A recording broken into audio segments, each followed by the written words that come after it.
Laisse-moi te poser une question directe, une question que peut-être personne n'a osé te poser jusqu'à aujourd'hui. Est-ce que tu te souviens de la dernière fois où ton homme t'a vraiment regardé, pas juste avec ses yeux, mais avec toute son attention, avec tout son cœur, comme si tu étais la seule chose qui existait dans cette...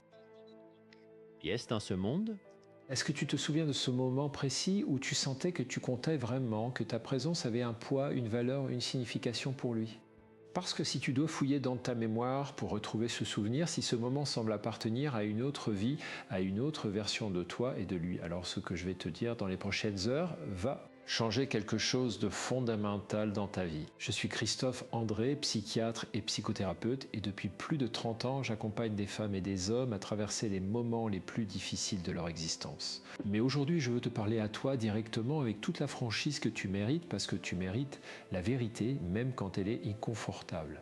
Et la vérité, c'est que l'indisponibilité émotionnelle masculine est l'une des grandes souffrances invisibles de notre époque, une souffrance que les femmes portent souvent seules, en silence, en se demandant si elles ont fait quelque chose de mal, si elles ne sont pas assez bien, si elles ne méritent pas mieux. Et je vais te dire quelque chose d'important dès maintenant, tu n'as rien fait de mal, tu n'es pas le problème et tu mérites infiniment mieux que de te sentir seul à deux. Mais voilà ce qui se passe dans la réalité quotidienne de millions de femmes entre 45 et 60 ans. Tu rentres à la maison après une journée épuisante, une journée où tu as tout géré, le travail, les enfants peut-être encore à la maison ou déjà partis, mais qui appellent avec leurs problèmes, les courses et les rendez, vous médicaux, les factures, les petites crises du quotidien. Et tu rentres avec ce besoin profondément humain de connexion, ce besoin de dire à quelqu'un qui t'aime vraiment comment tu te sens, ce besoin d'être entendu, d'être vu. Et lui, il est là, physiquement présent. Assis dans son fauteuil, les yeux rivés sur son téléphone ou sur la télévision, et il te répond par monosyllabes. Ouais, c'est bien. Et tu te retrouves à parler à amour, à un fantôme, à quelqu'un qui occupe l'espace mais qui n'est pas vraiment là. Ce scénario, je l'ai entendu des centaines, peut-être des milliers de fois dans mon cabinet. Des femmes brillantes, intelligentes, sensibles, des femmes qui ont tout pour être heureuses selon les critères extérieurs et pourtant elles souffrent d'une solitude qui est peut-être la plus cruelle qui soit, solitude à deux. Et maintenant, je dois te dire quelque chose qui va peut-être te faire peur, mais c'est précisément pour ça que je dois te le dire. Parce que si tu continues à subir cette situation sans rien changer, si tu continues à attendre que les choses s'améliorent toutes seules, si tu continues à espérer qu'un matin il va se réveiller différent, plus présent, plus ouvert, plus connecté à toi, alors tu risques de perdre quelque chose d'irréemplaçable. Et je ne parle pas seulement de ta relation, je parle de toi, de ta vitalité, de ta joie de vivre, de ta confiance en toi. De cette femme magnifique et puissante que tu es et que cette situation est en train d'étouffer lentement, parce que voilà ce qui se passe quand on vit trop longtemps avec quelqu'un d'émotionnellement indisponible. On commence à rétrécir, on commence à prendre moins de place, on commence à se demander si nos besoins sont trop grands, si on est trop sensible, trop exigeante, trop compliqué. Et on finit par accepter des miettes d'amour en les prenant pour un festin. Mais il y a quelque chose d'encore plus urgent que tu dois comprendre. Et je veux que tu restes avec moi parce que ce que je vais te révéler dans ce qui suit pourrait littéralement transformer ta vie relationnelle et personnelle de façon radicale. Les trois choses que je vais te partager ne sont pas des astuces de magazines féminins, ce ne sont pas des conseils de grand-mère, ce sont des stratégies fondées sur la psychologie, sur les neurosciences, sur 30 ans de pratiques cliniques et elles fonctionnent. Pas parfois, pas pour certaines femmes. Elles fonctionnent parce qu'elles s'appuient sur la façon dont le cerveau humain et particulièrement le cerveau masculin fonctionne réellement. Alors reste avec moi parce que dans les prochaines heures, je vais te donner les clés que tu cherches peut-être depuis des années, mais d'abord laisse-moi te peindre un tableau que tu reconnaîtras peut-être. Imagine une femme, appelons-la Sophie, 52 ans, belle, active, engagée dans sa vie professionnelle et familiale. Elle est mariée depuis 23 ans à Marc. Au début, Marc était attentionné, présent, romantique même, et puis quelque chose a changé. Progressivement, imperceptiblement. Marc s'est mis à travailler plus, à parler moins, à se fermer comme une huître. Sophie a essayé tout ce qu'elle pouvait. Elle lui a posé des questions, il répondait qu'il allait bien. Elle a essayé de planifier des sorties romantiques. Il était fatigué. Elle a essayé d'en parler calmement. Il disait qu'elle dramatisait. Et Sophie a commencé à se sentir invisible. Pas détestée, pas maltraitée, juste invisible. Et un jour, Sophie a réalisé quelque chose de terrifiant. Elle ne savait plus qu'elle était en dehors de ce couple qui ne fonctionnait plus. Elle avait tellement investi d'énergie à essayer de connecter avec Marc qu'elle avait complètement oublié de se connecter avec elle-même. Et c'est là que la vraie catastrophe commence. Pas quand l'homme se ferme, mais quand la femme commence à disparaître. Tu vois, je suis médecin psychiatre et je vais te dire quelque chose que la société ne dit pas assez clairement. Les femmes entre 45 et 60 ans sont parmi les êtres humains les plus forts, les plus résilients, les plus intelligents émotionnellement qui existent sur cette planète. Ce n'est pas une flatterie. C'est une réalité neurologique et psychologique. Les femmes ont une capacité à traiter les émotions, à maintenir des liens sociaux, à naviguer la complexité relationnelle qui est objectivement supérieure à celle des hommes dans la plupart des études scientifiques. Et pourtant, ce sont ces mêmes femmes extraordinaires qui se retrouvent à douter d'elles-mêmes à cause d'un homme qui n'arrive pas à exprimer ce qu'il ressent. C'est absurde, c'est injuste. Et c'est exactement ce que nous allons changer aujourd'hui. Avant de continuer, je veux te demander quelque chose. Si ce que tu entends résonne avec toi, si tu te reconnais dans ce que je décris, si tu sens que ce contenu pourrait vraiment t'aider, abonne-toi à cette chaîne maintenant. Parce que je publie régulièrement des contenus comme celui-ci, des contenus basés sur la science, sur la psychologie réelle, pas sur des illusions romantiques, mais sur ce qui fonctionne vraiment dans la vraie vie. Et tu mérites d'avoir accès à ces ressources. Clique sur le bouton d'abonnement, active la cloche pour ne rien manquer et rejoins cette communauté de femmes qui ont décidé de reprendre le pouvoir sur leur vie émotionnelle. Parce que tu n'es pas seul dans ce que tu vis et ensemble nous allons traverser ça. Maintenant, parlons de ce qui se passe vraiment quand un homme est émotionnellement indisponible. Et je veux que tu comprennes ceci de façon très claire, parce que c'est fondamental pour tout ce qui suit.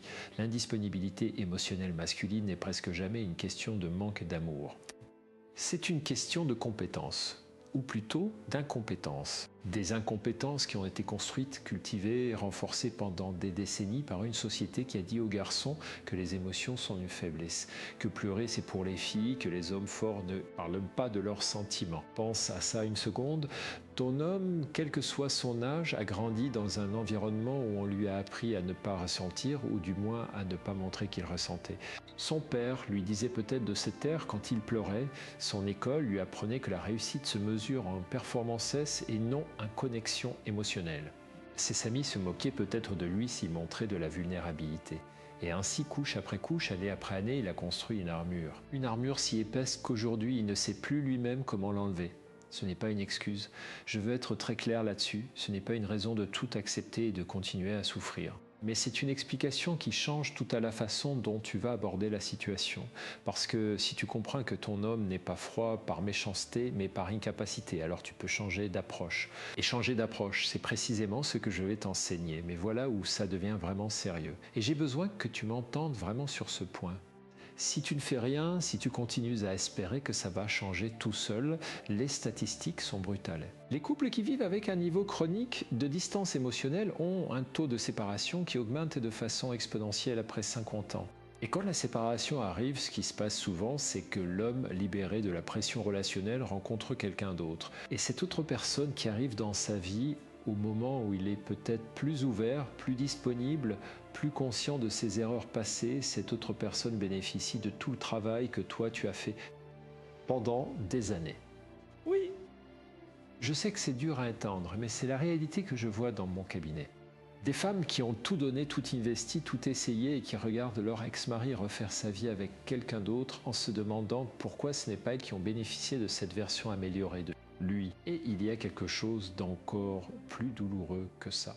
Si tu laisses cette situation te consumer, si tu laisses cette solitude émotionnelle t'éroder de l'intérieur, tu risques non seulement de perdre cette relation, mais de perdre aussi ta capacité à faire confiance, à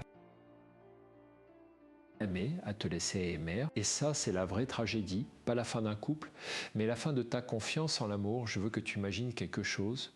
Imagine que dans 6 mois, si tu ne changeais rien, tu te retrouves dans cette même situation, mais en pire. La distance est encore agrandie, les conversations sont encore plus rares. Et toi, tu as encore un peu plus rétréci, tu as encore un peu plus accepté de te taire pour éviter les conflits. Tu as encore un peu plus renoncé à tes besoins. Et lui, de son côté, il s'est encore un peu plus habitué à cette distance, il l'a normalisé, il ne la ressent même plus comme un problème. Et maintenant, imagine le pire scénario. Pas pour te faire peur gratuitement, mais parce que la peur est parfois le seul moteur qui nous fait vraiment bouger. Imagine qu'il rencontre quelqu'un au travail ou dans une activité ou simplement par hasard. Quelqu'un qui, sans le connaître aussi bien que toi, sans avoir investi autant que toi, sans avoir supporté autant que toi, lui sourit d'une façon différente. Quelqu'un qui ne porte pas le poids de toutes ces années de frustration et de distance. Et lui, qui n'a jamais appris à gérer ses émotions, qui n'a jamais appris à communiquer, qui s'est toujours caché derrière son armure, se retrouve soudainement vulnérable face à cette nouveauté. Et il tombe. Pas parce qu'elle est mieux que toi, pas parce qu'elle le mérite plus que toi, mais simplement parce que tu n'as pas eu les outils pour créer le contexte dans lequel il pouvait enfin s'ouvrir à toi. Et lui, il va reconstruire une vie, une nouvelle maison, peut-être de nouveaux enfants si l'âge le permet encore, ou en tout cas une nouvelle histoire.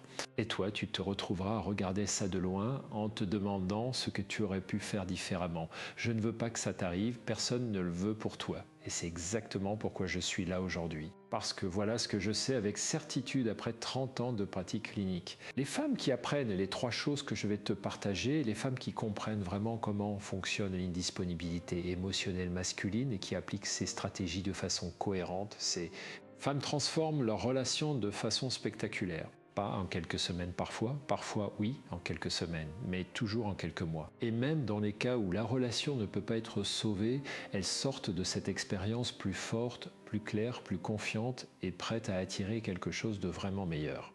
Alors maintenant, je veux approfondir quelque chose que beaucoup de femmes ne comprennent pas sur les hommes émotionnellement indisponibles. Et cette incompréhension est souvent à l'origine des erreurs les plus fréquentes et les plus coûteuses que les femmes font dans ces situations. Il y a une idée reçue très répandue qui dit que si tu pousses un homme à parler de ses émotions, si tu insistes, si tu poses les bonnes questions, si tu crées le bon moment, alors il va finalement s'ouvrir. Et cette idée, aussi bien intentionnée soit-elle, est fondée sur une incompréhension profonde de la psychologie masculine. Voilà ce que la neuroscience nous dit.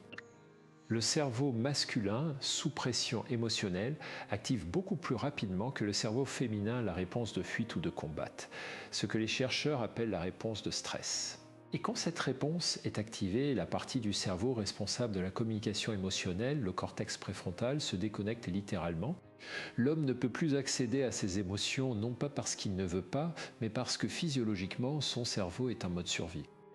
Donc, quand tu essayes d'avoir une conversation émotionnelle profonde avec ton homme dans un moment de tension, quand tu lui dis nous devons parler ou j'ai besoin que tu m'expliques ce que tu ressens, tu déclenches précisément la réponse neurologique qui va l'empêcher de faire ce que tu lui demandes. C'est un paradoxe cruel. Et c'est pour ça que ces conversations finissent souvent par des portes claquées, des silences glaciaux ou des phrases blessantes qu'aucun de vous deux ne voulait vraiment dire. Est-ce que tu as déjà vécu ça ? Est-ce que tu as déjà essayé d'avoir une conversation importante, une conversation sur vous, sur votre relation, sur ce que tu ressens et tu t'es retrouvé face à un mur de silence ou d'agressivité défensive ? Si oui, maintenant tu sais pourquoi et maintenant tu vas apprendre comment faire autrement. Parce que la première des 3 choses que je vais te révéler concerne précisément ça. Elle concerne la façon dont tu crées les conditions dans lesquelles un homme émotionnellement indisponible peut enfin s'ouvrir. Non pas en le forçant, non pas en insistant, mais en changeant radicalement le contexte. Voici ce que j'appelle la technique du mouvement parallèle. Et je vais te l'expliquer avec une anecdote personnelle, parce que je pense que les exemples concrets valent mieux que toutes les théories du monde.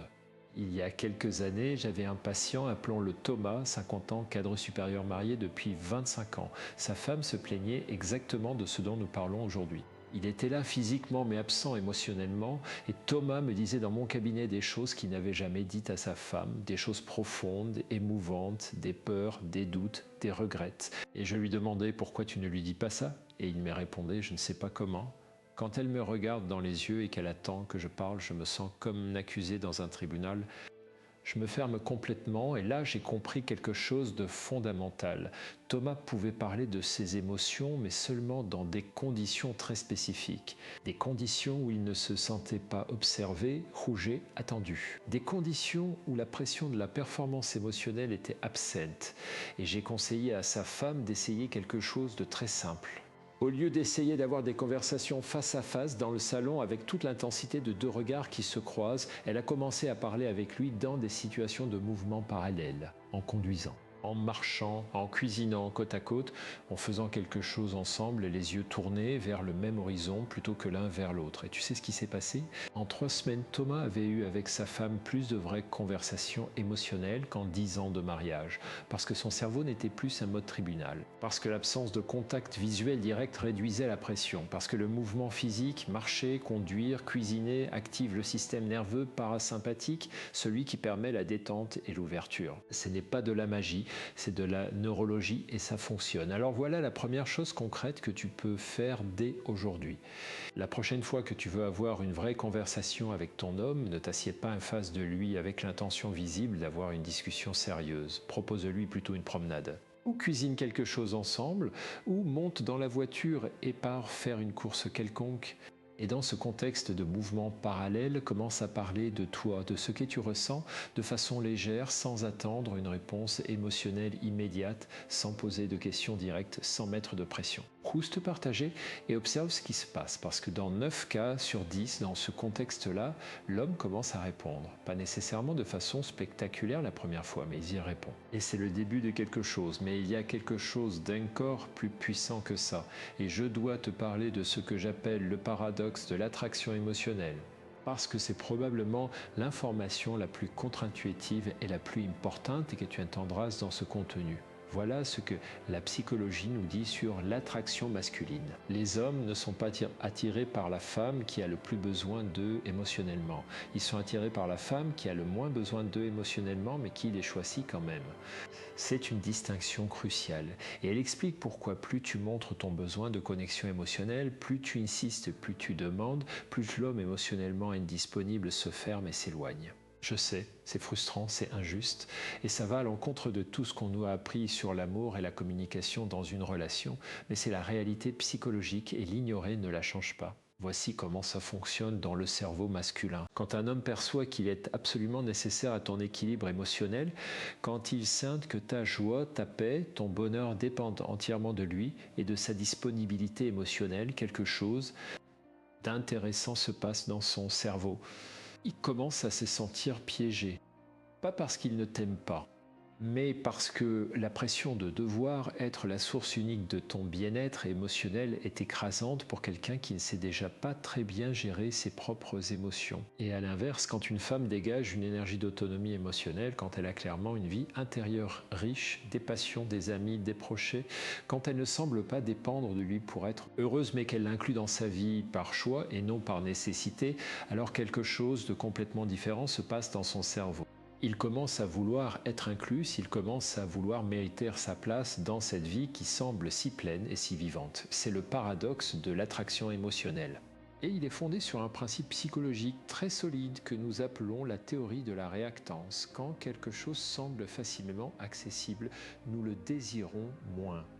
Quand quelque chose semble avoir de la valeur propre, indépendante de nous, nous le désirons plus. Maintenant, je dois être très clair sur quelque chose. Je ne te dis pas de jouer des jeux.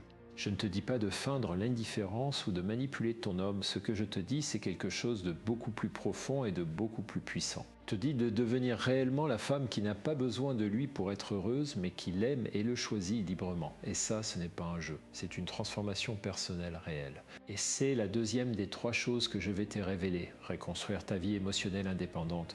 Non pas pour le rendre jaloux, même si ça peut avoir cet effet secondaire agréable, mais pour toi. Pour retrouver cette femme que tu étais avant de te perdre dans cette relation, cette femme vibrante, curieuse, passionnée, qui avait des rêves et des désirs qui n'avaient rien à voir avec lui. Laisse-moi te parler d'une patiente que j'ai accompagnée il y a quelques années, appelons-la Isabelle. 57 ans, professeure, mariée depuis 30 ans à un homme qui était, selon ses propres mots, gentil mais absent. Isabelle avait progressivement abandonné toutes ses passions pour se concentrer sur la relation, sur la famille, sur lui. Elle avait arrêté de peindre, une passion qu'elle avait depuis l'enfance. Elle avait arrêté de voir ses amis régulièrement. Elle avait arrêté de voyager seule comme elle le faisait avant le mariage.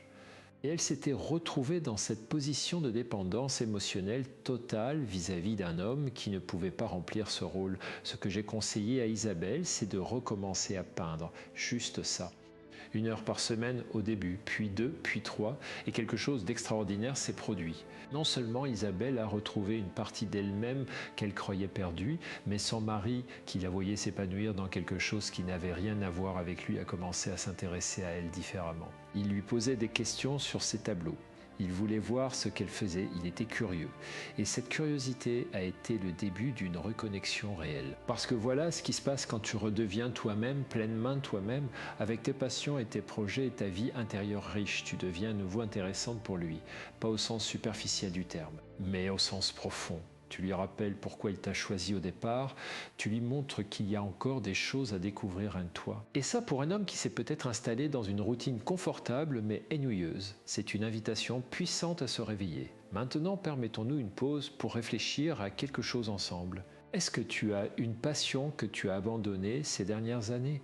Est-ce qu'il y a quelque chose que tu aimais faire, que tu rêvais de faire, qui t'appartenait vraiment à toi et que tu as mis de côté pour une raison ou une autre ? Parce que si la réponse est oui, alors la deuxième chose que tu dois faire est de recommencer cette activité cette semaine. Pas dans un mois, pas quand les conditions seront parfaites cette semaine. Et je vais te dire quelque chose qui pourrait te surprendre. Cette décision, recommencer à vivre pour toi, est peut-être la chose la plus attractive que tu puisses faire pour ton couple. Parce que l'attraction, la vraie attraction, celle qui dure, ne naît pas du sacrifice de soi. Elle naît de la plénitude de soi. Les femmes qui rayonnent, les femmes que les hommes regardent avec ce mélange d'admiration et de désir, ces femmes ne sont pas celles qui ont tout sacrifié pour leur couple. Ce sont celles qui ont une vie intérieure riche, des passions, des projets, une façon d'être dans le monde qui leur est propre. Et tu peux être cette femme. Tu laisses déjà quelque part sous toutes les couches de compromis et d'attentes non satisfaites. Mais voilà ce que je dois te dire maintenant, et c'est peut-être la partie la plus difficile de ce contenu. Parce qu'il ne suffit pas de changer ton comportement extérieur, il faut aussi changer quelque chose de beaucoup plus profond. Il faut changer la façon dont tu parles à toi-même, la façon dont tu te perçois, la façon dont tu te valorises. Parce que voilà ce que j'observe dans mon cabinet encore et encore. Les femmes qui vivent avec des hommes émotionnellement indisponibles développent souvent ce que j'appelle un déficit de valeur perçue. Elles commencent à se voir à travers les yeux de quelqu'un qui ne les voit pas vraiment, et comme cet homme ne les voit pas vraiment, comme il ne les reflète pas dans toute leur beauté et leur complexité, elles commencent à croire qu'elles ne sont peut-être pas si belles, pas si intéressantes, pas si désirable que ça. Et c'est un mensonge cruel et dangereux que ton cerveau construit à partir d'une information incomplète. Voici une vérité que je veux graver dans ton esprit. La façon dont ton homme te voit n'est pas la vérité sur ce que tu es, c'est seulement le reflet de ses propres limitations, de ses propres peurs, de sa propre incapacité à être pleinement présent. Ce n'est pas un jugement sur ta valeur, ce n'est pas une évaluation de ta beauté ou de ton désirabilité, c'est simplement l'image limitée que quelqu'un de limité peut produire. Et toi, tu es tellement plus que ça.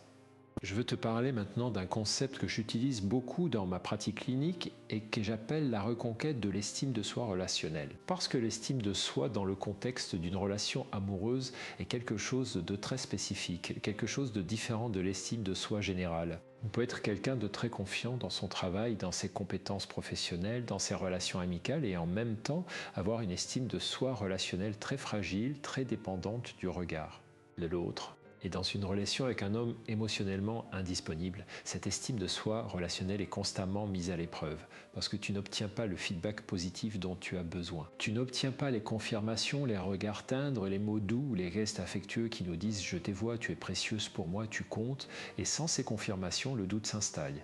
Et le doute ronge. Alors comment reconstruire cette estime de soi relationnelle de façon solide, indépendamment du comportement de ton homme ? Voilà ce que je propose à mes patients. Commence par tenir ce que j'appelle un journal de valeurs personnelles. Chaque soir, avant de dormir, écris 3 choses que tu as faites, dites ou pensées dans la journée qui témoignent de ta valeur, de ton intelligence, de ta générosité, de ta créativité. 3 choses, pas 10. 3. Et elles n'ont pas besoin d'être spectaculaires. Elles peuvent être très simples. J'ai écouté mon ami avec toute mon attention pendant 1 heure. J'ai trouvé une solution créative à un problème au travail. J'ai préparé un repas délicieux pour ma famille. Ces petites choses, accumulées jour après jour, reconstruisent une image de toi-même qui ne dépend plus du regard de ton homme. Et quelque chose de très intéressant se produit quand tu fais ça de façon régulière. Ton énergie change, ta façon de te tenir change, la façon dont tu entres dans une pièce change. Et les gens autour de toi, y compris ton homme, le ressentent. Pas parce que tu as changé de coiffure ou de vêtements, mais parce que quelque chose dans ton rapport à toi-même a changé. Et ça se voit, ça se sent. Ça attire. Maintenant, je veux te parler de quelque chose que j'ai observé dans ma pratique et qui est fascinant du point de vue psychologique. Il y a un moment dans beaucoup de relations avec des hommes émotionnellement indisponibles, un moment particulier, presque un point de bascule où quelque chose change. Et ce moment n'arrive pas quand la femme insiste davantage, quand elle est plus patiente, quand elle fait plus d'efforts pour connecter. Ce moment arrive quand la femme commence à se retirer, pas de façon dramatique. Pas de façon punitive, mais de façon naturelle parce qu'elle a commencé à réinvestir dans sa propre vie. Et l'homme qui était tellement habitué à sa présence constante, à son attention constante, à ses tentatives constantes de connexion, commence soudainement à remarquer quelque chose, un espace, un vide. Une légère absence là où il y avait toujours quelque chose, et cet espace, paradoxalement, l'attire. C'est ce que les psychologues appellent l'effet de contraste. Nous ne remarquons vraiment la valeur de quelque chose que quand nous commençons à ne plus la voir. Et pour beaucoup d'hommes émotionnellement indisponibles, c'est le moment où quelque chose se réveille. Le moment où ils commencent à se demander ce qui s'est passé. Pourquoi elle semble différente? Pourquoi elle n'insiste plus comme avant? Et c'est là que la troisième chose entre en jeu. La troisième chose que je vais te révéler, et c'est peut-être la plus puissante des trois. Mais avant d'y arriver, je veux te poser une question. Est-ce que tu as déjà essayé de parler à ton homme de ce que tu ressens, de ta solitude dans cette relation, et est-ce que tu as eu l'impression que tes mots ne l'atteignaient pas, qu'ils glissaient sur lui comme de L'eau sur du téflon? Si oui, c'est parce que tu utilisais probablement le mauvais langage, pas le mauvais langage au sens linguistique, mais le mauvais langage émotionnel. Voici ce que je veux dire par là. Les femmes et les hommes n'ont pas le même langage émotionnel. Ce n'est pas une question de sexisme ou de stéréotype, c'est une réalité neurologique et culturelle. Les femmes ont été socialisées à parler de leurs émotions de façon directe, à utiliser des mots précis pour décrire leurs états intérieurs, à partager leur vulnérabilité comme un acte de connexion. Les hommes, eux, ont été socialisés à communiquer leurs émotions de façon indirecte, à travers des actions, des gestes, des actes de service, des moments partagés. Donc quand tu lui dis « je me sens seul dans cette relation, j'ai besoin que tu sois plus présent émotionnellement », il entend quelque chose de complètement différent de ce que tu voulais dire. Il entend une accusation. Il entend « tu ne fais pas bien ton travail ». Il entend « tu es un mauvais mari ou mauvais compagnon ». Et sa réaction défensive est une réaction à cette accusation perçue, pas à ton besoin réel. Alors comment parler à un homme émotionnellement indisponible d'une façon qu'il peut réellement entendre et recevoir? Voilà ce que j'enseigne à mes patients et que j'appelle le langage de l'invitation plutôt que le langage de la demande. Au lieu de dire « j'ai besoin que tu sois plus présent », tu dis « j'adorerais qu'on passe une soirée ensemble, juste nous deux, sans téléphone, à faire quelque chose qu'on aime ». C'est une invitation, pas une demande. C'est positif, pas accusateur, et ça laisse à l'homme la possibilité de choisir de répondre à cette invitation, ce qui lui donne un sentiment d'autonomie et de choix, plutôt que de se sentir contraint. Au lieu de dire « tu ne me parles jamais de ce que tu ressens », tu dis « j'aime tellement quand on parle vraiment, quand tu me dis ce qui s'est passé dans ta tête. C'est un des moments où je me sens le plus proche de toi ». Tu utilises le souvenir positif d'un moment de connexion passée comme une invitation à le réécrire plutôt que de souligner l'absence actuelle. Cette distinction peut sembler subtile, mais ses effets sont radicaux. Parce que le cerveau humain, et particulièrement le cerveau masculin sous stress émotionnel, répond beaucoup mieux aux invitations positives qu'aux demandes ou aux reproches. Et maintenant, je veux aller encore plus loin. Parce que je t'ai parlé du mouvement parallèle, de la reconstruction de ta vie émotionnelle indépendante et du langage de l'invitation. Mais il y a quelque chose qui sous-tend tout ça, quelque chose de fondamental sans lequel aucune de ces techniques ne fonctionnera vraiment, et c'est ce que j'appelle la clarté de tes limites. Parce que voilà une vérité que beaucoup de femmes ne veulent pas entendre. On ne peut pas vraiment aimer quelqu'un si on n'est pas prêt à le perdre. Et on ne peut pas vraiment établir une connexion authentique avec quelqu'un si on accepte tout sans jamais dire non, sans jamais poser de limites claires sur ce qui est acceptable et ce qui ne l'est pas. L'indisponibilité émotionnelle chronique, la froideur persistante, le refus systématique de toute connexion émotionnelle, ce n'est pas acceptable. Et le fait de l'accepter sans rien dire, sans poser de limite, envoie un message très clair à l'homme. Le message que c'est acceptable, que tu es d'accord avec ça, que tu n'as pas besoin de plus.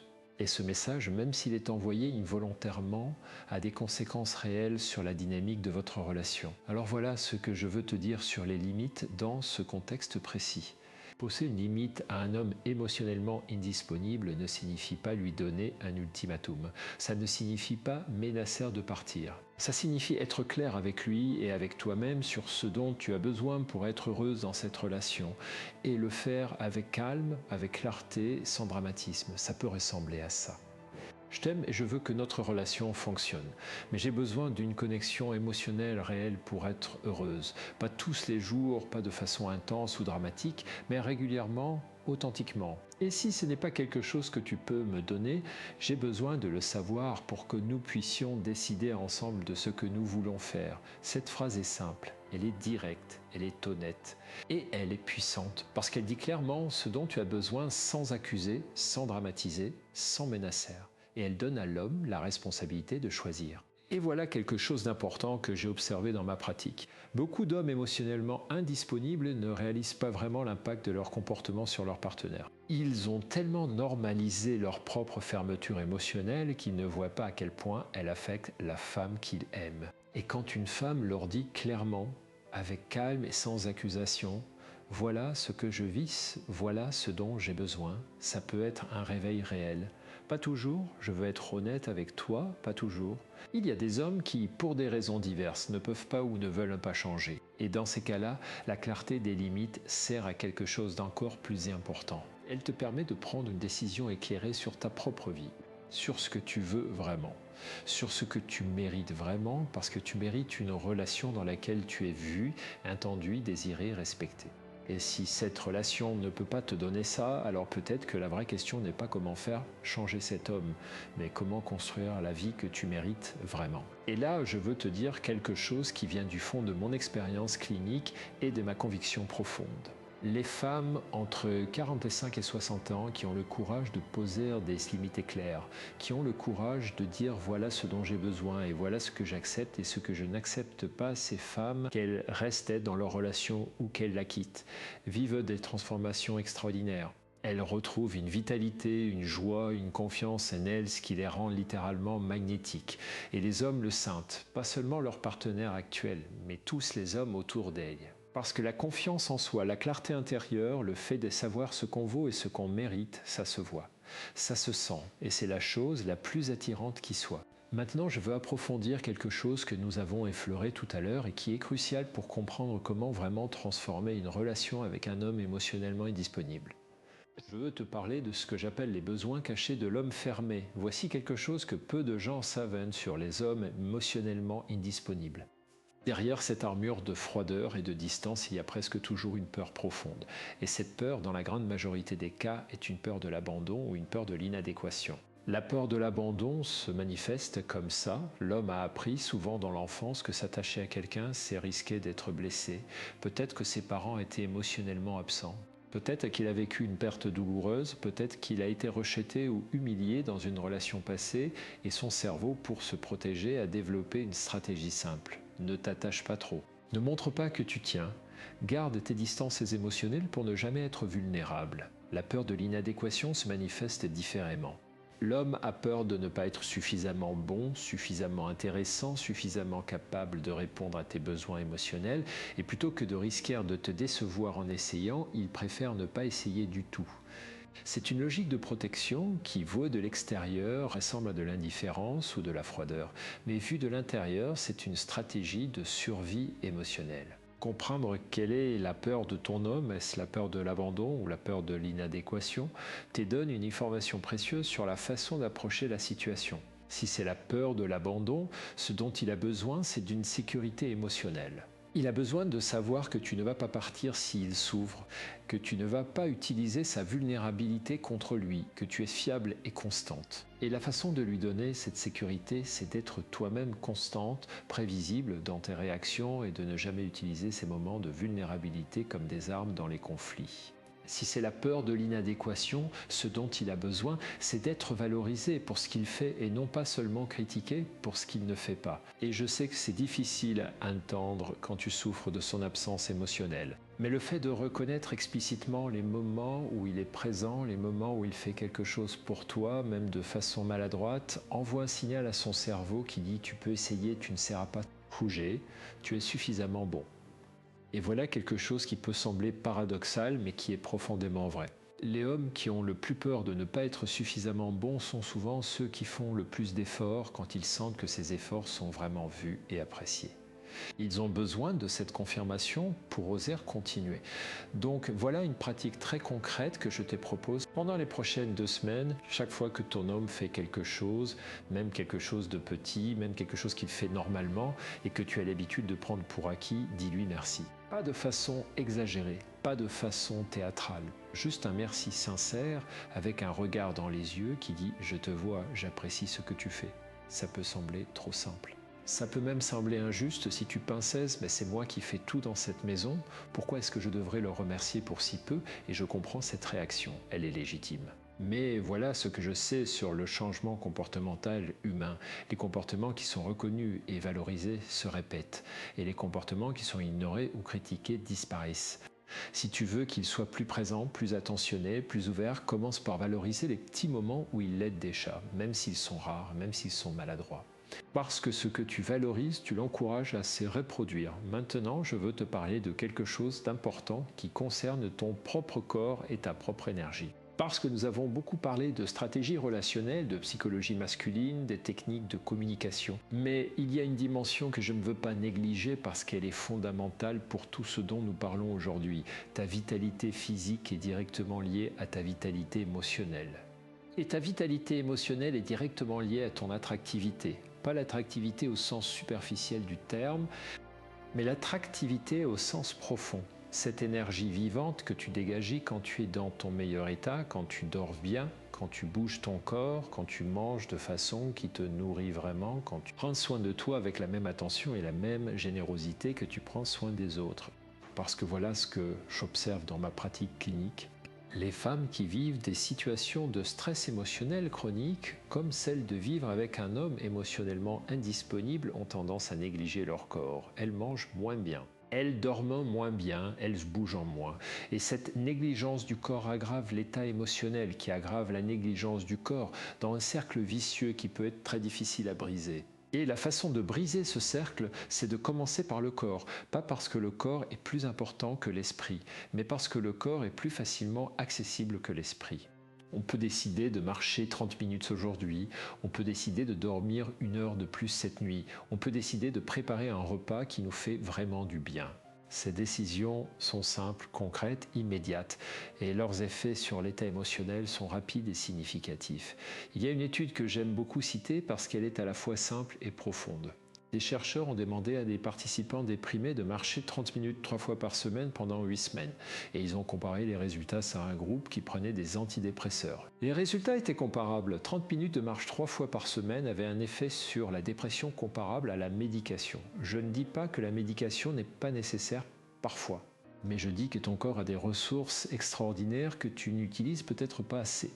Et que prendre soin de ton corps est un acte de résistance contre la tristesse, contre le découragement, contre cette érosion lente que produit la vie avec quelqu'un d'émotionnellement absente.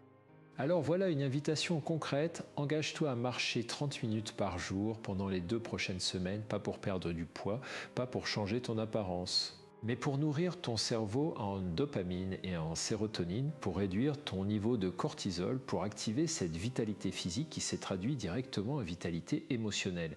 Et observe comment tu te sens différemment, comment tu penses différemment, comment tu te rapportes différemment à ta situation. Maintenant, je veux aborder quelque chose qui est peut-être le sujet le plus délicat de toute cette conversation, et c'est la question du désir.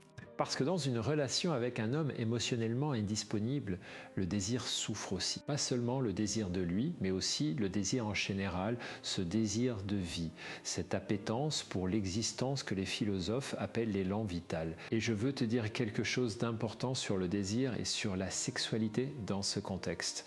Parce que c'est quelque chose dont on parle trop peu, avec trop peu de franchise, et c'est une erreur. La connexion émotionnelle et la connexion physique sont inextricablement liées pour la grande majorité des femmes. Ce n'est pas un cliché, c'est une réalité neurologique. Quand tu te sens émotionnellement déconnecté de ton partenaire, quand tu te sens non voué, non entendu, non désiré dans ta totalité, ton désir physique diminue aussi. Et cette diminution du désir physique crée souvent un nouveau soufflet de tension dans la relation, une nouvelle source de distance. Et voilà quelque chose que beaucoup de femmes ne savent pas sur le désir masculin. Contrairement à ce que la culture populaire voudrait nous faire croire, les hommes ne sont pas des machines à désir qui fonctionnent indépendamment de la dynamique émotionnelle de leur relation. Les hommes aussi ont besoin d'une certaine qualité de connexion pour que leur désir soit vraiment vivant. Pas de la même façon que les femmes, pas avec les mêmes déclencheurs, mais le besoin est réel. Et un homme qui se sente inadéquat, qui se sente constamment critiqué ou insuffisant, qui a peur de la vulnérabilité émotionnelle, va souvent exprimer cette fermeture émotionnelle aussi dans la sphère physique. Pas nécessairement en refusant la sexualité, mais en la rendant mécanique, distante et déconnectée de la vraie intimité. Alors comment réchauffer cette dimension-là ? Comment retrouver une vraie intimité physique dans ce contexte? Voilà ce que je propose et commence par des gestes et de contacts non sexuels, une touchère sur l'épaule en passant, une main posée sur la sienne pendant le dîner. Un câlin spontané et bref qui ne demande rien en retour. Ces petits gestes de contact physique activent dans le cerveau la production d'ocytocine, ce qu'on appelle l'hormone de l'attachement. Et l'ocytocine crée un sentiment de sécurité et de connexion qui peut progressivement ouvrir la porte à une intimité plus profonde. Ce n'est pas une technique de manipulation, c'est de la biologie. Et ça fonctionne dans les deux sens. Ces gestes de contact non sexuels te font du bien à toi aussi. Ils réduisent ton niveau de stress, ils augmentent ton sentiment de connexion. Et il crée un contexte dans lequel quelque chose de plus profond peut se développer. Je veux maintenant te parler d'une réalité que j'observe dans ma pratique et qui concerne spécifiquement les femmes dans la tranche d'âge qui nous intéresse aujourd'hui, c'est-à-dire 45 à 60 ans. Et c'est une réalité que je trouve à la fois fascinante et encourageante.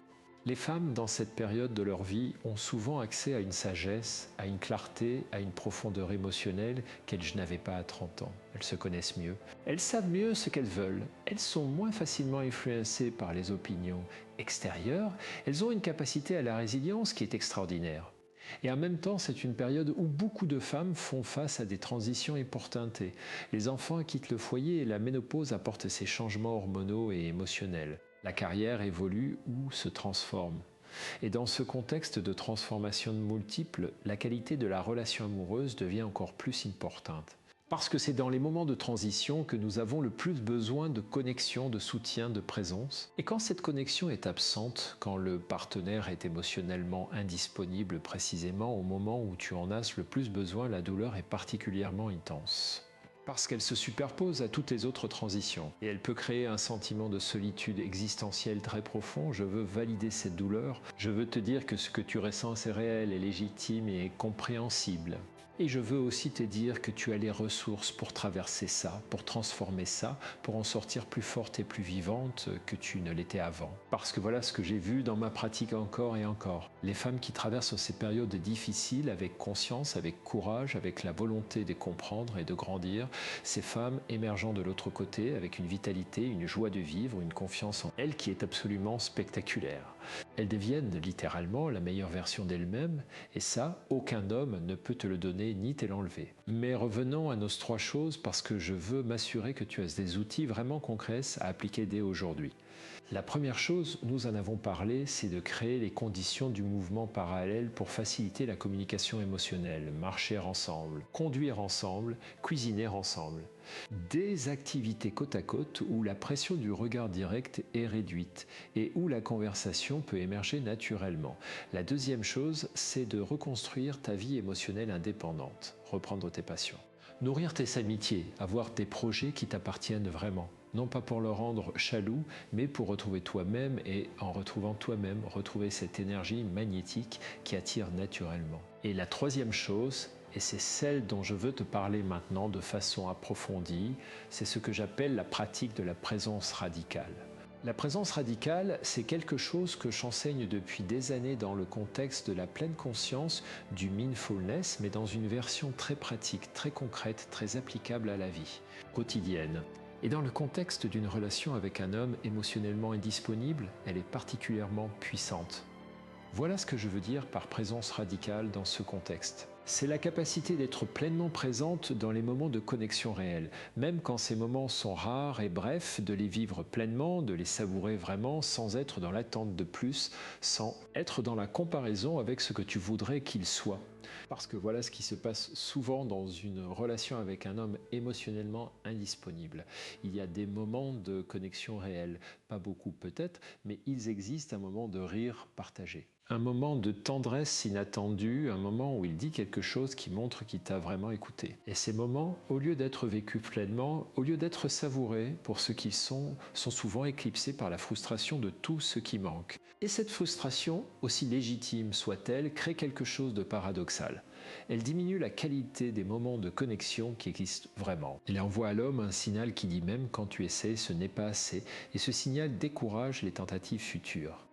La présence radicale, c'est l'art de recevoir pleinement ce qui est donné, même quand c'est moins que ce que tu voudrais. Non pas pour accepter le minimum, non pas pour renoncer à tes besoins, mais pour créer un contexte dans lequel les moments de connexion sont vécus comme des succès, comme des points de départ, plutôt que comme des preuves insuffisantes. Et il y a quelque chose de profondément beau dans cette pratique, parce qu'elle te permet de vivre ta vie avec beaucoup plus de plénitude, indépendamment du comportement de ton homme.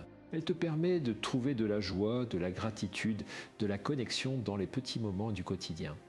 Et cette capacité à trouver de la joie dans le présent est peut-être la compétence émotionnelle la plus précieuse qui soit. Les recherches en psychologie positive sont très claires sur ce point.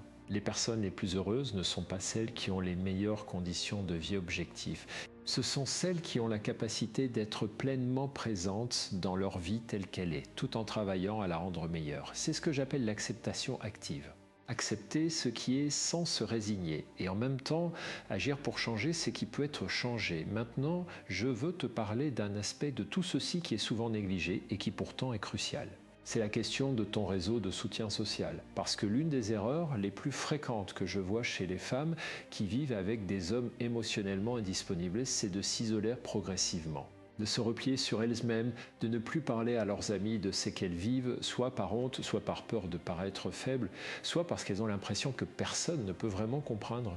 Et cet isolement aggrave tout. Il aggrave la douleur, il aggrave la dépendance émotionnelle vis-à-vis du partenaire, il aggrave le sentiment de solitude.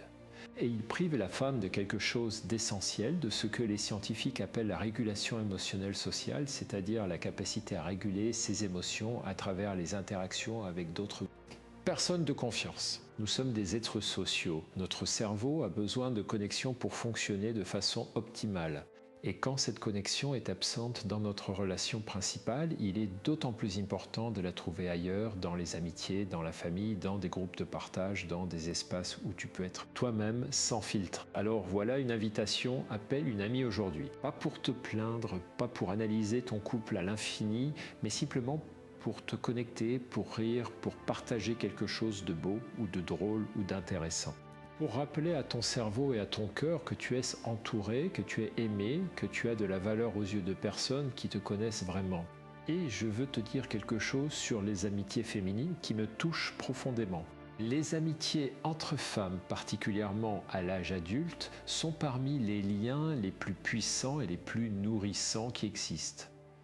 Il y a dans ces amitiés une qualité de compréhension mutuelle, d'empathie, de soutien qui est extraordinaire et ces liens méritant d'être cultivés avec la même attention et la même énergie que les relations amoureuses. Parce que tes amies te voient, elles te connaissent, elles t'apprécient pour qui tu es vraiment. Et dans les moments où ton partenaire ne peut pas te donner ce dont tu as besoin, elles peuvent combler une partie de ce vide, pas tout, mais une partie importante. Je veux maintenant te parler de quelque chose qui va peut-être te surprendre. Je veux te parler du rôle que tu joues, peut-être inconsciemment, dans le maintien de la dynamique d'indisponibilité émotionnelle de ton homme. Attention, je ne dis pas que c'est ta faute, je ne dis pas que tu es responsable de son comportement, mais je dis quelque chose de plus nuancé et de plus utile. Je dis que dans toute dynamique relationnelle, les deux partenaires contribuent à la maintenir, même quand l'un des deux souffre clairement plus que l'autre. Voilà ce que j'observe souvent. La femme, face à l'indisponibilité émotionnelle de son homme, développe des comportements compensatoires qui, paradoxalement, renforçant cette indisponibilité. Elle devient hyper vigilante à ses humeurs. Elle anticipe ses besoins pour éviter les conflits. Elle se rend tellement indispensable sur le plan pratique que l'homme n'a jamais besoin de s'engager émotionnellement parce que tout est déjà géré. Et cette hyperfonction de la femme crée un espace dans lequel l'homme peut continuer à être absent émotionnellement sans en ressentir les conséquences. Parce que tout fonctionne quand même. La maison tourne. Les enfants sont gérés. Les problèmes sont résolus. Et lui peut rester dans son monde intérieur fermé sans que rien ne l'oblige à en sortir. Je ne te dis pas d'arrêter de faire les choses. Je te dis d'être consciente de cette dynamique et de commencer à laisser certains espaces ouverts. Certains problèmes non résolus par toi pour qu'il ait la possibilité de s'engager. Certaines décisions non prises pour qu'il ait l'espace pour contribuer, pas de façon dramatique, pas de façon punitive, mais de façon stratégique et consciente. Parce que l'engagement émotionnel, comme tous les muscles, se développe avec l'usage, et si tu fais tout à sa place, son muscle émotionnel ne se développera jamais. Et maintenant, je veux aborder quelque chose qui est peut-être la question la plus profonde de toute cette conversation, et c'est la question de ce que tu veux vraiment, pas ce que tu penses devoir vouloir. Pas ce que la société attend de toi, pas ce que ta famille te dit, mais ce que toi, au fond de toi, dans ce lieu silencieux et honnête qui est le tien, tu veux vraiment pour ta vie. Parce que parfois, et je dis ça avec toute la douceur que cette vérité mérite, parfois la vraie question n'est pas comment faire changer mon homme. La vraie question est, est-ce que cette relation me rend heureuse ? Est-ce qu'elle me permet d'être la meilleure version de moi-même ? Est-ce qu'elle nourrit ma vie ou est-ce qu'elle la diminue ? Et je sais que cette question est terrifiante. Parce qu'elle peut mener à des réponses qui bouleversent tout, parce qu'elle touche à des années d'histoire commune, à des engagements, à des peurs, à des habitudes si profondes qu'elles semblent faire partie de toi. Mais voilà ce que je sais. Les femmes qui ont le courage de se poser cette question honnêtement et d'y répondre honnêtement, ces femmes font toujours les meilleurs choix pour leur vie. Que ces choix mènent à rester et à travailler vraiment sur la relation ou à partir et à construire quelque chose de nouveau, parce que ces choix sont faits en conscience, avec clarté, avec respect de soi. Et le respect de soi, c'est le fondement de tout, c'est la base sans laquelle aucune relation ne peut vraiment fonctionner. Et c'est ce que je veux que tu emportes avec toi de cette conversation. Laisse-moi te parler maintenant de quelque chose qui va peut-être te donner une perspective nouvelle sur toute cette situation. Je veux te parler de ce que les psychologues appellent l'attachement et de comment les styles d'attachement que nous avons développés dans l'enfance influencent nos relations adultes d'une façon que nous ne réalisons souvent pas. La théorie de l'attachement, développée par John Bowlby et enrichie par des décennies de recherche, nous dit que nous développons dès la petite enfance un style d'attachement particulier en fonction de nos expériences. Avec nos premiers caregivers, généralement nos parents, et ce style d'attachement influence profondément la façon dont nous nous comportons dans nos relations amoureuses adultes. Il y a essentiellement 3 styles d'attachement. L'attachement sécure, où la personne se sent à l'aise avec la proximité émotionnelle et la dépendance mutuelle. L'attachement anxieux, où la personne a constamment peur d'être abandonnée et cherche une réassurance continue. Et l'attachement évitant, où la personne se sent mal à l'aise avec la proximité émotionnelle et maintient une distance protectrice. Et voilà quelque chose de fascinant. Les personnes avec un style d'attachement anxieux qui ont peur d'être abandonnées sont souvent attirées par des personnes avec un style d'attachement évitant qui maintiennent une distance émotionnelle. C'est une attraction qui semble paradoxale de l'extérieur mais qui a une logique psychologique très cohérente. La personne anxieuse est attirée par l'évitant parce que sa distance crée une incertitude qui réactive exactement les peurs d'abandon que la personne anxieuse a développées dans l'enfance. Et cette réactivation des peurs d'enfance crée une intensité émotionnelle qui peut être confondue avec de la passion, avec de l'amour profond. Et la personne évitante est attirée par l'anxieuse parce que son besoin intense de connexion valide l'importance de l'évitant lui dit « tu es précieux, tu es aimé, tu mérites d'être désiré ». Mais en même temps, ce besoin intense finit par déclencher ses mécanismes de protection et le pousse à se fermer encore plus. C'est une danse douloureuse. Et elle peut durer des années, des décennies même, si les deux partenaires ne deviennent pas conscients de ce qui se passe réellement. Alors voilà une question à te poser. Est-ce que tu te reconnais dans le style d'attachement anxieux ? Est-ce que tu as tendance à avoir besoin de beaucoup de réassurance dans tes relations ? Est-ce que la peur d'être abandonné est quelque chose que tu connais bien ? Et est-ce que ton homme ressemble à quelqu'un avec un style d'attachement évitant, quelqu'un qui se ferme quand tu te rapproches trop? Si oui, alors comprendre cette dynamique est une clé précieuse parce que ça te permet de voir que ce qui se passe entre vous n'est pas une question de méchanceté ou d'indifférence. C'est une danse de deux styles d'attachement qui se rencontrent et qui créent une dynamique difficile mais compréhensible. Et la bonne nouvelle, c'est que les styles d'attachement peuvent évoluer, pas complètement.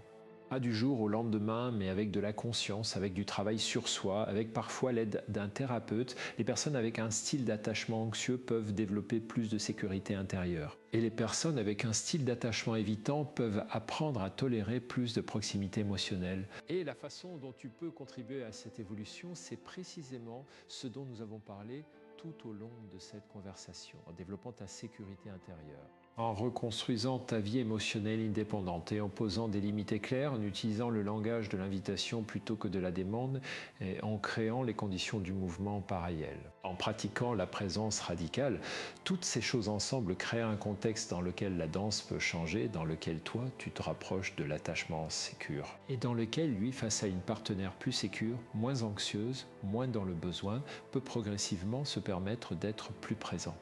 Je veux maintenant te parler de quelque chose de très pratique qui concerne la gestion des conflits dans ce type de relation, parce que les conflits sont inévitables dans toute relation. Et dans une relation avec un homme émotionnellement indisponible, ils peuvent prendre des formes particulièrement douloureuses. Le pattern le plus fréquent que j'observe, c'est ce que les psychologues appellent le cycle poursuite-retrait. La femme, frustrée par la distance émotionnelle, commence à chercher plus de connexion, à demander des explications, à exprimer sa douleur avec plus d'intensité. Et l'homme, face à cette intensité qui déclenche sa réponse de stress, s'éretire encore plus, ce qui augmente la frustration de la femme qui cherche encore plus de connexion, ce qui provoque encore plus de retrait de l'homme, et ainsi de suite dans une spirale qui peut devenir très destructrice. Briser ce cycle est essentiel et la façon de le briser, c'est de changer ton rôle dans cette danse, non pas en te taisant et en acceptant la distance, mais en changeant la façon dont tu exprimes ton besoin de connexion. Voilà ce que je propose. La prochaine fois que tu sens cette frustration monter, la prochaine fois que tu veux lui dire pourquoi tu n'es jamais là, pourquoi tu ne m'écoutes pas, pourquoi tu es si fermé, arrête-toi. Prends une grande respiration et au lieu de poursuivre, retire-toi. Pas de façon punitive, pas en claquant la porte, mais de façon intentionnelle. Va faire quelque chose pour toi. Lis un livre.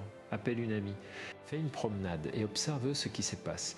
Parce que quand tu brises les patterns de la poursuite, quand tu arrêtes de courir après lui, quelque chose de très intéressant peut se produire.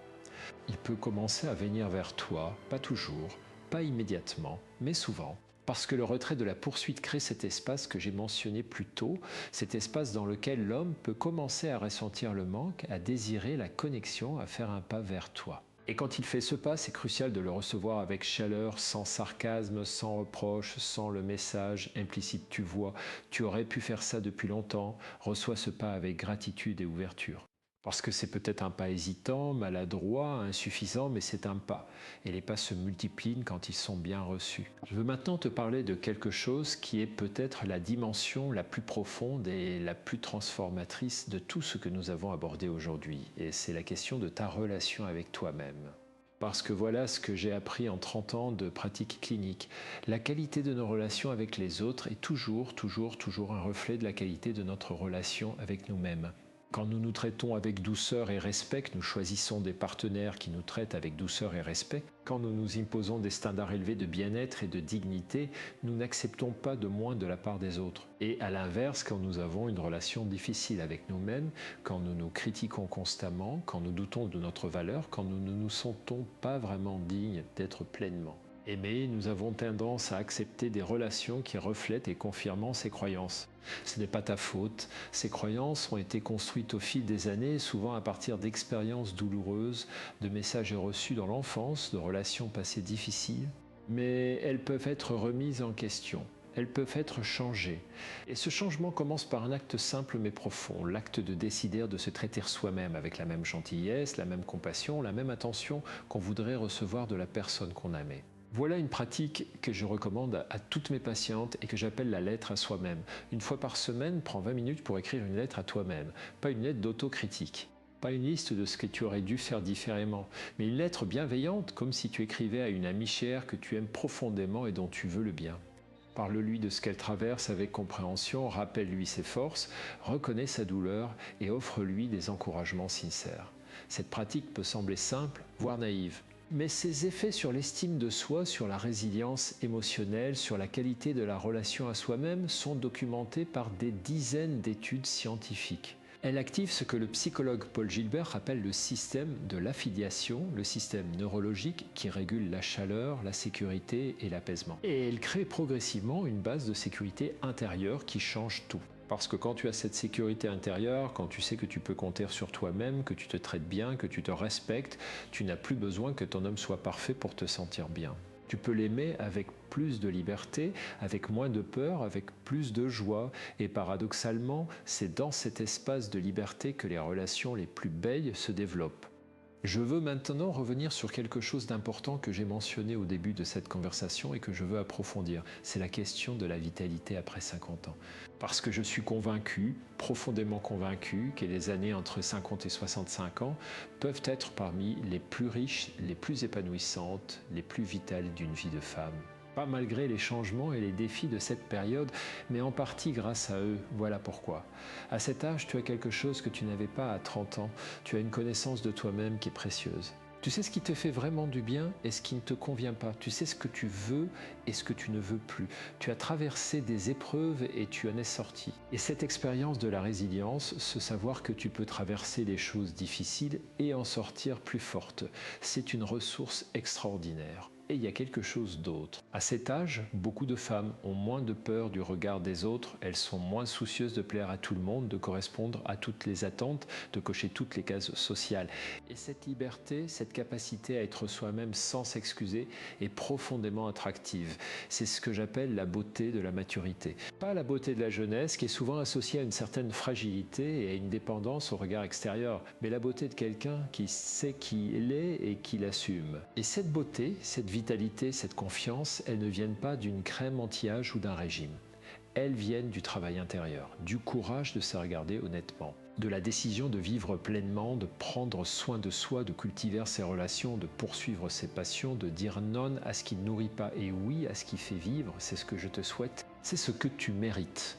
Et c'est ce que ces trois choses que nous avons explorées ensemble peuvent t'aider à construire. Parlons maintenant de quelque chose de très concret que tu peux faire dans les prochaines 24 heures pour commencer à mettre en pratique tout ce que nous avons discuté. Parce que la connaissance sans action ne change rien et je veux que tu sortes de cette conversation avec un plan clair, simple, applicable immédiatement. Voici ce que je te propose pour les prochaines 24 heures. Ce soir, si c'est possible, propose à ton homme de faire une promenade ensemble. Juste une promenade sans agenda émotionnel. Sans intention de parler de votre relation, juste marcher côte à côte dans le soir. Et pendant cette promenade, parle de quelque chose que tu trouves intéressant en ce moment, un livre que tu lises, quelque chose que tu as vu, une idée qui te tient à cœur. Pas pour provoquer une réponse émotionnelle. Juste pour partager quelque chose de toi.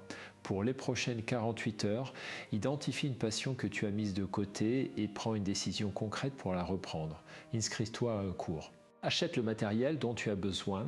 Appelle l'ami avec qui tu faisais cette activité. Fais un geste concret, même petit. Pour la prochaine semaine, commence ce journal de valeurs personnelles. 3 choses chaque soir, rouste 3.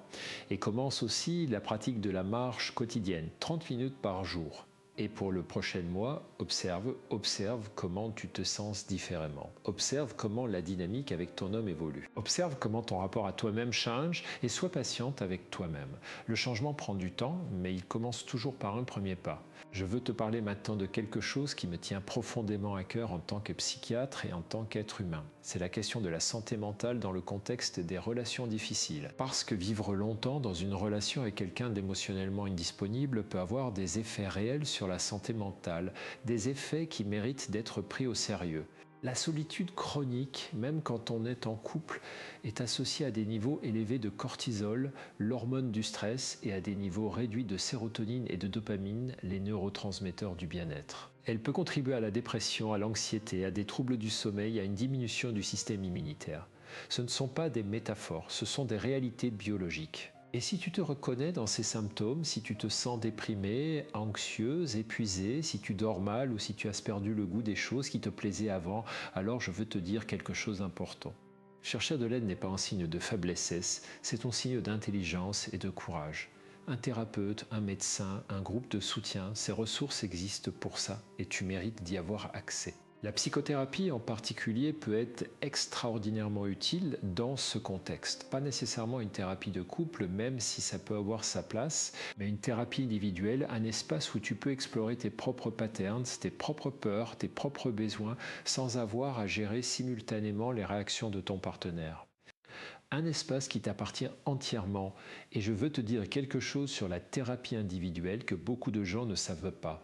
Elle n'est pas réservée aux gens qui vont très mal. Elle est utile pour tout le monde et particulièrement pour les personnes qui traversent des moments de transition ou de difficultés relationnelles. Parce qu'elle offre quelque chose d'unique, un regard extérieur bienveillant et professionnel sur ta situation, une aide pour identifier les patterns qui t'est limité et des outils concrets pour les changer. Maintenant, je veux aborder quelque chose qui est peut-être le soufflet le plus délicat de toute cette conversation, et c'est la question de quand partir. Parce que tout ce que j'ai dit jusqu'ici s'applique à des situations où la relation a encore un potentiel réel de transformation. Où l'homme, même s'il est émotionnellement indisponible, est fondamentalement respectueux, non violent et où il y a encore des raisons de croire qu'un changement est possible. Mais il y a des situations où partir est la réponse la plus saine, la plus courageuse, la plus respectueuse de soi. Et je veux être honnête avec toi sur ce point. Si ton homme est non seulement émotionnellement indisponible, mais aussi irrespectueux, humiliant, contrôlant ou violent, alors les techniques dont nous avons parlé ne s'appliquent pas de la même façon. Et partir n'est pas un échec, c'est un acte de protection de soi qui demande un courage extraordinaire. Si tu as tout essayé, si tu as communiqué clairement tes besoins, si tu as travaillé sur toi-même, si tu as proposé une thérapie de couple et qu'il a refusé, si tu as posé des limites claires et qu'elles n'ont pas été respectées et que rien ne change, alors la question légitime est combien de temps encore je vais investir dans quelque chose qui ne fonctionne pas. Et là, je veux te dire quelque chose de très important. Partir d'une relation qui ne fonctionne pas n'est pas la fin. C'est souvent un commencement. Un commencement difficile, douloureux, effrayant, mais un commencement vers quelque chose de plus authentique, de plus vivant, de plus aligné avec qui tu es vraiment. J'ai accompagné des femmes qui ont eu le courage de partir après 10, 20, 30 ans de mariage. Et ce que j'ai vu dans ces cas-là, c'est que beaucoup de ces femmes ont trouvé après, parfois rapidement, parfois après quelques années, une qualité de vie, une qualité de relation, une qualité d'être à elles-mêmes qu'elles n'avaient jamais connue auparavant. Parce que quand tu te libères d'une relation qui t'étouffe, tu récupères une énergie, une créativité, une joie de vivre qui était prisonnière depuis longtemps. Et cette énergie retrouvée attire des choses merveilleuses, mais je veux aussi être équitable. Parce que beaucoup de relations qui semblent sans espoir peuvent se transformer de façon spectaculaire quand les deux partenaires décident vraiment de s'y investir. Et il y a quelque chose de très beau dans une relation qui a traversé des moments difficiles et qui en est sortie plus forte, plus authentique, plus profonde. La décision de rester ou de partir est une décision profondément personnelle que personne ne peut prendre à ta place. Mais ce que je peux te dire, c'est que quelle que soit cette décision, si elle est prise en conscience avec clarté, avec respect de toi-même, elle sera la bonne décision pour toi. Je veux maintenant te parler de quelque chose que j'ai observé dans ma pratique et qui concerne spécifiquement la transformation des hommes dans les relations, parce que j'ai vu des hommes changer, vraiment changer. Pas de façon spectaculaire, pas du jour au lendemain, mais de façon réelle et significative. Et voici ce que j'ai observé dans les cas où ce changement s'est produit. Il y a presque toujours eu un événement déclencheur. Quelque chose qui a brisé la routine, qui a créé une fissure dans l'armure, et très souvent cet événement déclencheur n'était pas une conversation difficile ou un ultimatum, c'était quelque chose de beaucoup plus subtil. C'était le moment où l'homme a réalisé que sa femme était vraiment heureuse sans lui, pas qu'elle était indifférente à lui, pas qu'elle ne l'aimait plus, mais qu'elle était capable d'être heureuse, vivante, épanouie, indépendamment de lui. Et cette réalisation, pour beaucoup d'hommes, est un réveil, parce qu'elle dit quelque chose de très clair. Tu n'es pas indispensable à son bonheur, elle ne te supporte pas par nécessité, elle choisit d'être avec toi, et si tu ne t'engages pas vraiment, si tu ne montres pas que tu tiens à elle, elle pourrait choisir autrement. Ce n'est pas une manipulation, c'est une vérité, et les vérités ont le pouvoir de réveiller. Alors voilà la synthèse de tout ce que nous avons exploré ensemble aujourd'hui. Et je veux que tu gardes ça avec toi, que tu y reviennes, que tu le partages avec les femmes de ta vie qui en ont besoin. La première chose, c'est de créer les conditions de la connexion émotionnelle en utilisant le mouvement parallèle. Marcher, conduire, cuisiner ensemble. Par l'air, côte à côte plutôt que face à face. Réduire la pression du regard direct pour permettre à son cerveau de s'ouvrir. La deuxième chose, c'est de reconstruire ta vie émotionnelle indépendante, reprendre tes passions, nourrir tes amitiés. Avoir des projets qui t'appartiennent, développer cette vitalité, cette joie de vivre, cette énergie magnétique qui attire naturellement et qui te rend à toi-même.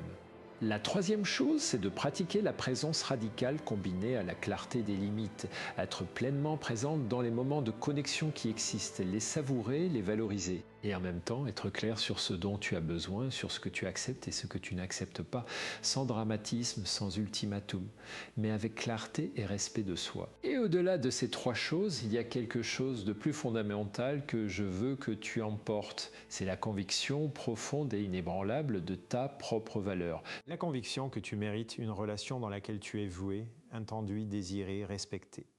La conviction que ton bonheur n'est pas optionnel, n'est pas un luxe, n'est pas quelque chose que tu peux remettre à plus tard. Ton bonheur est une nécessité. Et tu mérites de le poursuivre avec toute l'énergie et tout le courage dont tu es capable. Je veux te laisser avec une image. Imagine une femme de 50 ans qui marche dans la rue. Elle a dans les yeux cette lueur de quelqu'un qui sait qui elle est. Elle a dans sa façon de se tenir cette assurance de quelqu'un qui a traversé des choses difficiles et qui en est sorti. Elle a dans son sourire cette chaleur de quelqu'un qui a appris à s'aimer et à aimer les autres avec liberté. Cette femme, c'est toi, pas dans 10 ans, pas après avoir tout résolu. Mais maintenant, aujourd'hui, avec tout ce que tu es, avec toutes tes cicatrices et ta sagesse et ta force, tu n'as pas besoin d'être parfaite pour être magnifique. Tu n'as pas besoin qu'il change pour commencer à vivre pleinement et tu n'as pas besoin de la permission de qui que ce soit pour être la femme extraordinaire que tu es déjà. Je suis Christophe André et je te remercie d'avoir passé ce temps avec moi. Si ce que tu as entendu aujourd'hui t'a touché, t'a aidé, t'a donné de nouvelles perspectives, alors je t'invite à partager ce contenu avec les femmes de ta vie qui pourraient en avoir besoin. Parce que nous sommes trop nombreuses à porter ces souffrances en silence et la connaissance, la vraie connaissance, celle qui libère, mérite d'être partagée. Et si tu n'es pas encore abonné à cette chaîne, c'est le moment. Parce que je continue à publier des contenus comme celui-ci, des contenus basés sur la science, sur la psychologie réelle, sur 30 ans d'expérience clinique pour t'aider à vivre mieux, à aimer mieux, à être plus. Pleinement toi-même. Parce que tu le mérites, parce que tu en as la capacité et parce que ta vie est trop précieuse pour être vécue à moitié. Prends soin de toi et à très bientôt. Mais avant de terminer vraiment, je veux ajouter quelque chose qui me semblait essentiel et que j'aurais regretté de ne pas dire. Parce que dans toute cette conversation, nous avons parlé de ce que tu peux faire, de comment tu peux changer, de comment tu peux créer les conditions d'une meilleure relation. Et je veux m'assurer que tu ne quittes pas cette conversation avec l'idée que tout dépend de toi, que si ça ne marche pas, c'est parce que tu n'as pas assez bien appliqué les techniques. Que s'il ne change pas, c'est parce que tu n'as pas assez bien fait les choses. Non, ce n'est pas ce que je dis et ce n'est pas ce que je pense. La vérité, c'est que dans toute relation, il y a deux personnes. Et les deux ont une responsabilité. Toi, tu as la responsabilité de te traiter avec respect, de communiquer tes besoins clairement, de prendre soin de toi-même, de ne pas accepter ce qui est inacceptable. Lui, il a la responsabilité de faire sa part, d'être présent, de s'engager, de travailler sur ses propres limitations. Et si lui ne fait pas sa part, si après avoir essayé honnêtement, après avoir appliqué tout ce dont nous avons parlé, la situation reste fondamentalement la même, alors ce n'est pas ton échec, c'est sa limitation. Et tu ne peux pas changer quelqu'un qui ne veut pas changer. Ce que tu peux changer, c'est toi. Ce que tu peux changer, c'est ta relation à toi-même. Ce que tu peux changer, c'est ce que tu acceptes et ce que tu n'acceptes plus. Et parfois, le changement le plus courageux et le plus libérateur, c'est de décider que tu mérites mieux et d'aller le chercher. Voilà. Maintenant, je suis vraiment à la fin et je te laisse avec ça. Tu es plus forte que tu ne le crois, tu es plus belle que tu ne le vois et tu mérites infiniment plus que ce que tu acceptes parfois. Commence aujourd'hui. Commence maintenant. Commence avec un seul geste, un seul pas, une seule décision qui dit « je me respecte, je me valorise, je me choisis » et tout le reste suivra.